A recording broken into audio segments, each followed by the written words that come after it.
Welcome back. We're at season 2. You've let us return for the Live Worthy podcast. I'm your host, Erin Arruda, and I'm joined today by one of my dear friends, Nicole Hathorn. Welcome. Hi, thanks.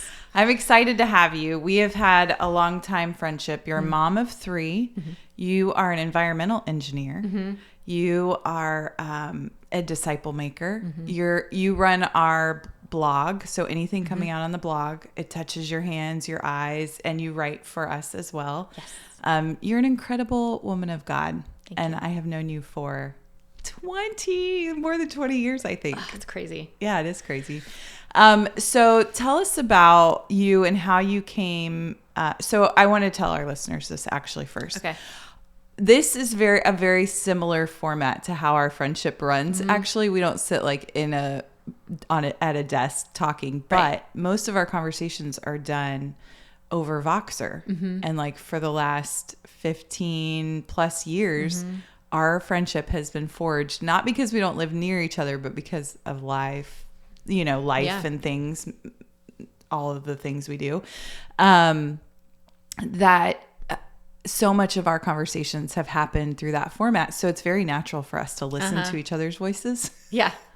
And almost sometimes our conversations have kind of lent to podcasts a little bit. Mm-hmm. And we even tried to do a podcast, which I think birthed something else in me for this. Mm-hmm. And you have had a podcast. Mm-hmm. So this is just like a very natural flow of our friendship, it is. I think. Feels like it's meant to be. Yeah, I think so. Maybe we should have like an offshoot. It's just spin off. Spin off. There you go. Spin off. But tell us about, so there was like, you've been following the Lord for a while. Mm-hmm. But tell us about how you kind of came to faith, your journey of faith. Sure. So I was, saved when I was about 15. But back then I knew I believed in Jesus. I knew that he loved me, and I knew I was going to heaven. And I thought the rest of it was really just following his rules. Yeah. And at the time I was very good at following rules. So I thought, hey, I'm good at this. I'm good. And I knew that there was more. Like I would hear like the old ladies at church talk about their relationship with Jesus and their prayer closet and things like that. But I didn't know anybody my age that was really walking out their faith and actually, demonstrating to me what a relationship with Jesus looked like. So I kind of sensed that I was like missing something and didn't do anything about it. And then, and so I ended up really going, once I realized I wasn't as good at following the rules as I thought, or it got harder to follow the rules, I sort of drifted off into and kind of made a mess of my life. Like on the outside for about, 12 years. From the outside, I probably looked fine because I went to college, started a career, got married. Yeah. But things were really messy, and they weren't what God would have wanted for my life. And so it wasn't until I got pregnant, we got married, and then I got pregnant with my first baby, and we wanted a boy really bad. I'd always wanted a boy because I never had a brother, and I always wanted a brother, and I don't know. And then we found out we were having a girl, and I was devastated, which sounds crazy because she was healthy, and we got pregnant right away, just like we wanted, and it seemed like everything, So I was like, why am I so upset about this? And then it's because I realized that I looked back at my life and all the mistakes I had made and all the heartbreak after I had turned away from Jesus. And I thought there's no way I could watch this little girl make the mistakes that I made and get her heart broken. And so I knew, it's like that's when Holy Spirit spoke to me and said, you can't teach her to have a relationship with me unless you have one for yourself. And not that that's the answer, not that that's going to keep her from heartbreak or making mistakes, but I knew that there was a better way to deal with the trials in life if I had Jesus by my side. Yeah. And so I wasn't going to make that mistake again. And so I knew like 2 Christians. Yeah. One was you. And so I immediately was like, I need help. I don't know how to do this. I don't know what a relationship with Jesus looks like. And that was, that was now 14 years ago or so. Yeah. A little bit more. Yeah.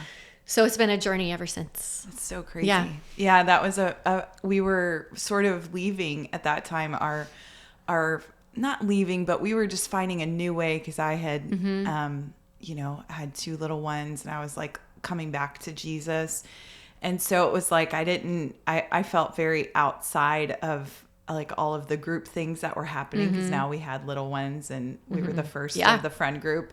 And then I'm pursuing the Lord and holiness, which was a different pace and lifestyle. And so when you came and asked me about Jesus, I was like, oh, this is so exciting. Someone else is coming my way. Else. So it immediately put me in a place of like learning, not just for myself, but learning how to share with others, and demonstrate his love in another way, in a new way. So we've done lots of Bible studies together, had lots and lots of conversations, wrestled with lots of things. One of the things I love about you, 2 things actually. You are very curious, a very, very curious person about Jesus. I mean, really anything you will really be curious about. You'll ask people the most beautiful questions. You hate small talk. And I think that is because of your curiosity. You just are like, get to the depths of it. Yeah. And maybe your engineering mind a little bit. And then the second thing I love about you is you are so steadfast. You're a steadfast friend. I know that if you do something, you're going to do it really well, not just labor over it. You're going to labor over it intently and stay with it even when it's hard. So that's my perspective about 2 things I love about you. But what would you say? What can we receive from you when you walk into a room? So I think first and foremost, I am a peacemaker. So when I come into a room, I want to understand. I want to understand where people have been. I want to know their stories so that I can understand where they're operating from. So I think that's a big piece of where that curiosity comes from. I also have found the Lord's revealed to me that and this is, for the longest time, I thought everybody was like this, but it's not unique to me. It's just, it manifests a little uniquely in me. And that is that I view the world in probably as many shades of gray as Jesus has those colors of gray in his coloring box. Like I see nuance in everything. There is no black and white for me. And so it contributes to my ability to be a peacemaker, because when I seek to understand and I ask the questions, even if I disagree with what I at least can see where they're coming from and how they came to that point, or why they might have come to that point. And so I think that's what I bring. Yeah. I think that thought alone is just going to, how do I say this? I don't think irk people, but just maybe help them. It annoys me sometimes. Yeah. Like, just what does that mean? How can, the questions of how can things be not black and white with Jesus? Sin is sin and all of these things. But I think when we think about the greatest command that Jesus said, love the Lord your God with all your heart, and to love your neighbor as yourself, that gray, like understanding what love is, and that it's the purity of God, right? But also that it comes in all kinds of different ways. What is the most loving thing? Well, who can say that but God and God alone? And so to you, I think you're looking at it, the way I've watched you walk this out is you're never condoning sin. But you are trying to understand how God might be loving a person through a process. Yes. And that speaks to your steadfastness of like, I'm willing to sit with people when it feels real gray for them, and they don't know or see the purity of God in this or his love. Yeah. And he's being steadfast with them. And I've watched you do that and be a safe place for people. So I know that may blow people's minds. Like gray, what? No, black and white is. But really it's the depth of all the colors that Jesus brings. So I am so glad you said that. So can you share a little bit more? Oh, another thing we've talked about for years, one of the reasons I really wanted to welcome you onto the podcast is because you have a favorite holiday. And it's not everybody's normal favorite holiday. So go ahead and tell us. My favorite holiday is New Year's. So tell us what you love about it. I love a fresh start. Yeah. I love like just to look back at what's not working. Where did I maybe miss something? Where can I be more intentional in the coming year? And I love making plans. I love dreaming with the Lord. I love just like the blank page of what a new year brings. So yeah. So how do you enter? And this is like, I'm so excited to ask you about this. Tell us what you do to ring in the new year. How do you bring in the new season? So many things. It actually kind of a lot of times takes me like the whole month of January to do all of the things that I love to do to start a new year. So one is get rid of clutter. Because I kind of like look back at the year and I'm like, there's so much stuff. And I'm talking mental clutter, schedule clutter, house clutter, all the clutter. So that's kind of the first thing I'm wanting to do is like edit. I'll edit. I'll often like write down everything I'm involved in, everything my kids are involved in, and then like, okay, what are the things that can go? That is not hard for me to be like, no more. Because I like what the blank space means. Making room for what God has next. So getting rid of clutter. A big part of that is also I'll start the year with a fast typically. The type of fast and what exactly I'm kind of fasting for might vary, but it's also just giving a big part of the fast every year really is giving space for the Lord to speak about what he wants me to kind of focus on for the year. Because I can tend to be like, I have a goal for my health. I have a goal for work. I have a goal. Like I have all these like places where I want to set goals and be more intentional and everything. And sometimes during that space of fasting, the Lord's like, no, I want you to focus on these like two things. Yeah. We're like, everything needs to change. He's like, how about just one? Exactly. Yeah. And then sometimes he's like, yeah, do all of it. Like I'll make space. But most of the time he's like, all right, let's bring it in. Do you do the wheel? Are you familiar with the wheel? No, what's the wheel? We interrupt this program to bring you a profound announcement about a little girl who found overflowing oil in her farm, and her name is Mabel. I wrote this story. It is now available on Amazon. We'd love for you to check it out. And I wrote this story with my girls in mind. What Mabel discovers is that some people think that only certain vessels are worthy to carry the oil that she's just found. But she discovers that every vessel is worthy to hold the oil that she's discovered. So we want to put it in your hands. It's on Amazon right now. So click the link in the podcast notes or here on the video. Now back to the show. So the wheel is like from the center, it goes out, and we'll post it on the notes, but from the center, it goes out like 10 spaces. Okay. And there are 8 or 9, 8 probably, different subjects that you can kind of assess. So you kind of color them in depending on when you reflect or you're assessing your year or where you're at right now. You look at, okay, on a scale of 1 to 10, how am I in health? How am I in? And so it's just an assessment. And then from there, you can create goals based on how many of those you want to work on.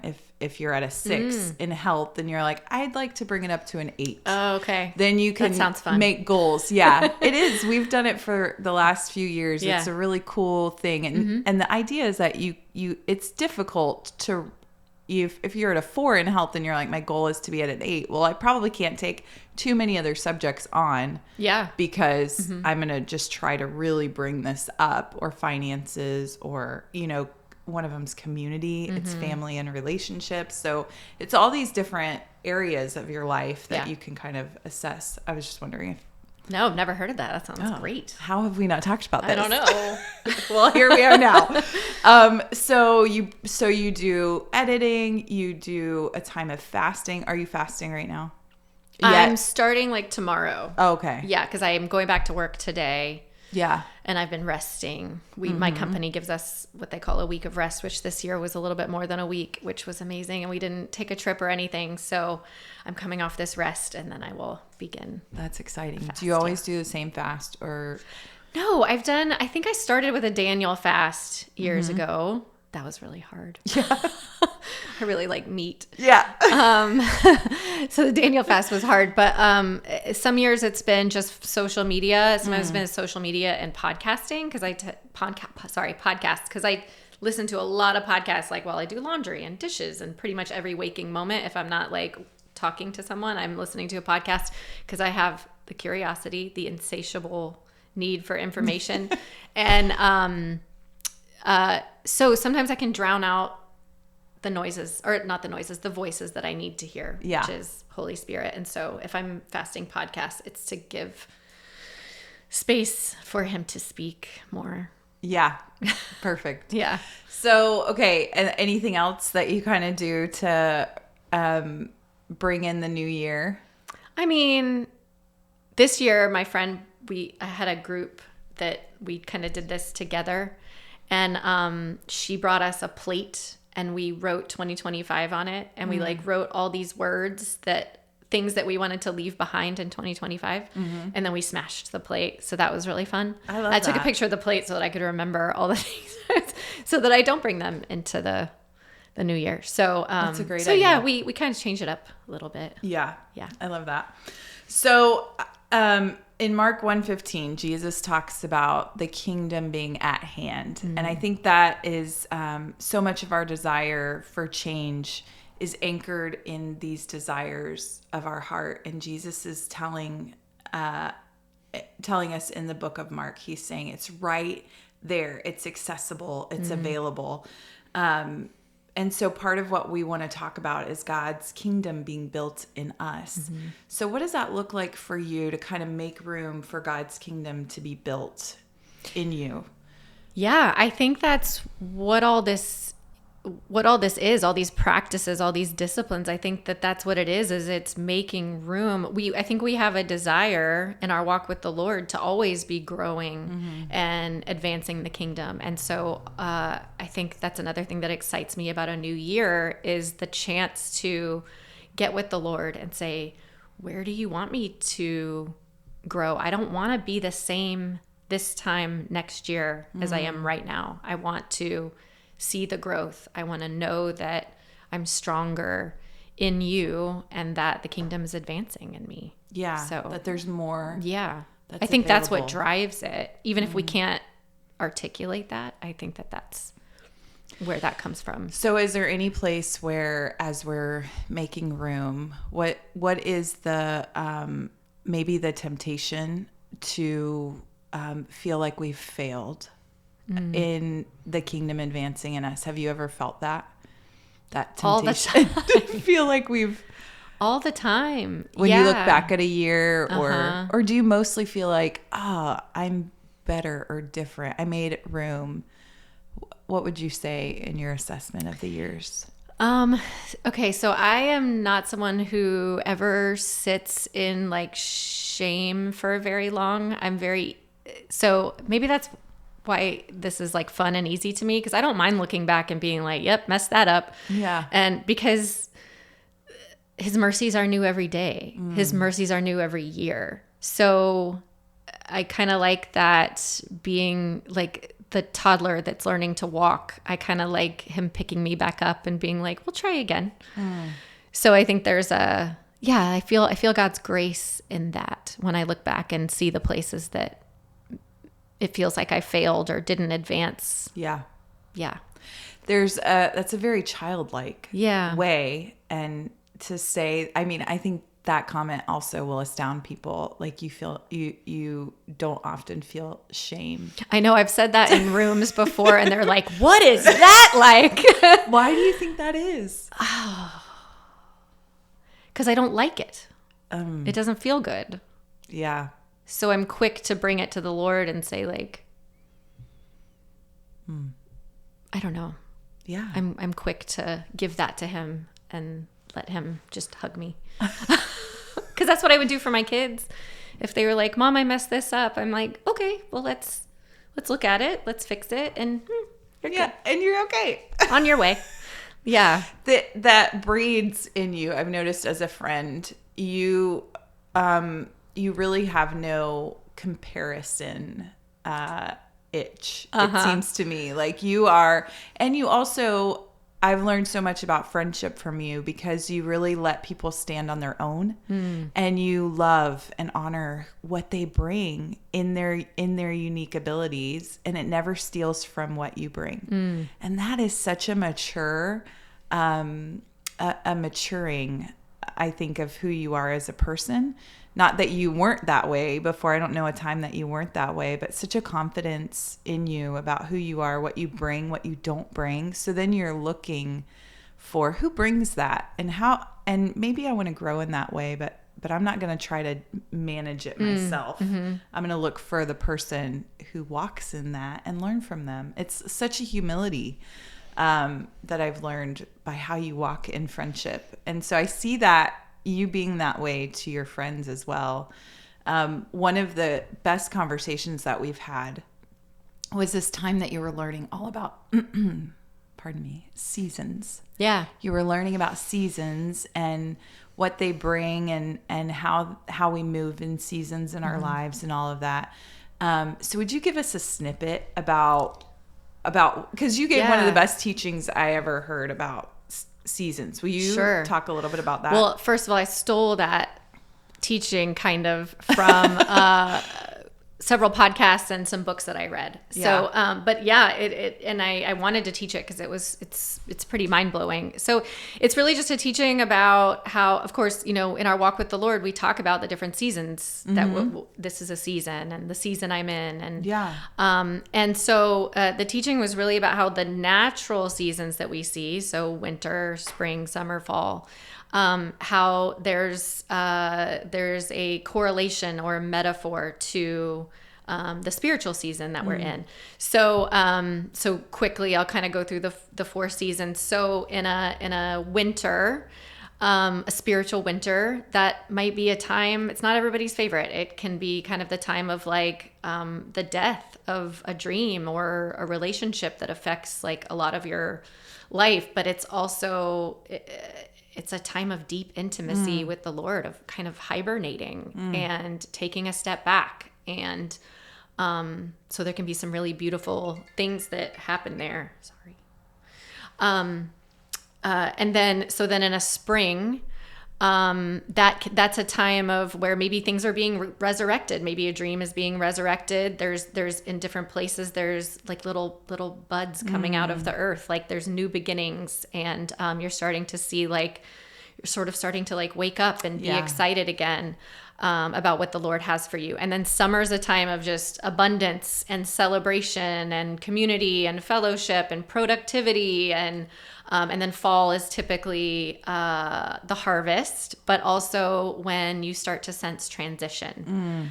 So that's kind of, and so then it's also, so it's important to identify kind of the spiritual season that you're in. Yeah.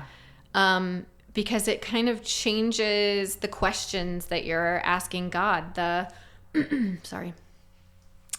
places that you're sitting with him, and how you're hearing from him. Yeah. And it's also important to understand that everything is a season. It's all temporary. So we don't want to wrap our identity in, say, this ministry that's flourishing and we're reaping this great harvest. We don't want to wrap our identity in that, because there will be a time where either that ministry comes to a close or it's time to pass it to somebody else. And we don't want to miss that. And we don't want to hold it too tightly. Yeah. Because then we could end up in a winter that God didn't even plan for us, because we held too tightly to something that was never meant for us to hold forever. And those seasons last longer than maybe what God intended. So explain a little bit more about how that might affect, if we're talking about kingdom advancing, kingdom building in us. How do these seasons affect that advancing in God's kingdom? What counsel would you give? I think identifying the season that you're in, it only adds to the wisdom and the stewardship about where you are. And when you have the wisdom and the stewardship about where you are and in your circumstances, it gives room for the Lord to advance the kingdom in you. Yeah. And almost like you are content in every season. You're like, I know it's not going to last very long. Yeah. I love contentment. Yeah. It's a practice. Right? Yeah. So tell us what season you're in right now. And is there a way, well, let me ask you this first. Is there a way to prepare for a season that we're in? And then would you tell us what season you're in right now? Sure. I think to prepare for a season, it's more, I think it's what I already said about holding things loosely. Yeah. I think it's understanding that everything's a season. And I think that's how you prepare, is just understanding that this isn't forever, even if it's a great thing. It will change, it will grow, and it might fall away. Yeah. So it's funny because I was thinking about what season I'm in the other day. And immediately I thought, I'm in a spring. Like there's all these things I'm looking forward to, and these like new beginnings, and these kind of just these new things to be excited about in my world. But then if I'm really honest, my husband and I of, almost 15 years, we separated last summer. And in a couple of weeks, our divorce will be final. And back in the summer, when we were separating, we were really seeing he and I were really on the same page about a lot of things, about the ways that we were separating our lives. And it had been a very long winter of just, it was really hard. It was really hard, and it had been a really long winter. And so we had come to this place where the decision was made. We were separating, and things were just so peacefully separating. Things that I was worried about or had fear about were so much easier than I ever expected them to be. And I just felt so held by the Lord and I was talking to the Lord about like, wow, Lord, thank you that this is so smooth, and the things I was scared about, I don't have to be scared about, and all these things. And I felt the Lord say, I parted the sea so that you could walk out on dry ground. And so when I think about the season that I'm in, what happened after the Lord led the Israelites and Moses through the parted sea? They were in the wilderness. And so I realized I cannot skip the wilderness. So while I can see this new, it's almost like I get this like second life, this like new life where I get to make decisions and I get to make plans, and I get to create the environment and my home that I want. And I've got all these like things that I'm looking forward to. I don't want to rush past the wilderness where I think the Lord still has some things for me and my family, in the place where I think there's still some healing and there's still some things he wants to speak to us there before I rush ahead to all the new things that there are to be excited about. Yeah, because the truth is, this is as hope-filled as you are. It's been pretty devastating, this long journey. And you're kind of at the end of that winter. And I want it to be done. Yeah. But I don't think that's where I need to be right now. Because there's still a place where you are filled with hope. Right. And I don't want to be in the spring and then be like, oh, gotta turn back to the I realize there's some things I didn't do, and I want the spring to be the spring, and I'm glad to finish the winter well. Yeah. And not that you were pursuing or desired this to occur at all. No. But that you were really you're receiving what God has for you in the midst of that wilderness, in the midst of that time. Right. So we're going to talk more about that actually. And we actually have a whole season on marriage in February, but we're going to talk to you a little bit more. You get 2 episodes. Yeah. Because I knew we would need 2 to talk about everything. So, maybe 3 or 4. Yeah, maybe or a whole other. We'll do our best. Yeah, we'll do our best. But yeah, anything else I want to talk about comfort, but we're going to talk about when Okay. we come back because you have some great thoughts on that. So thank you for tuning in. We are so glad you joined us on season 2 of the Live Worthy podcast. We are encouraging you to walk in the full authority and identity and the assignment that the Lord has for you to live worthy of his calling, for you have been called by God. So we will see you next time. Bye. Bye.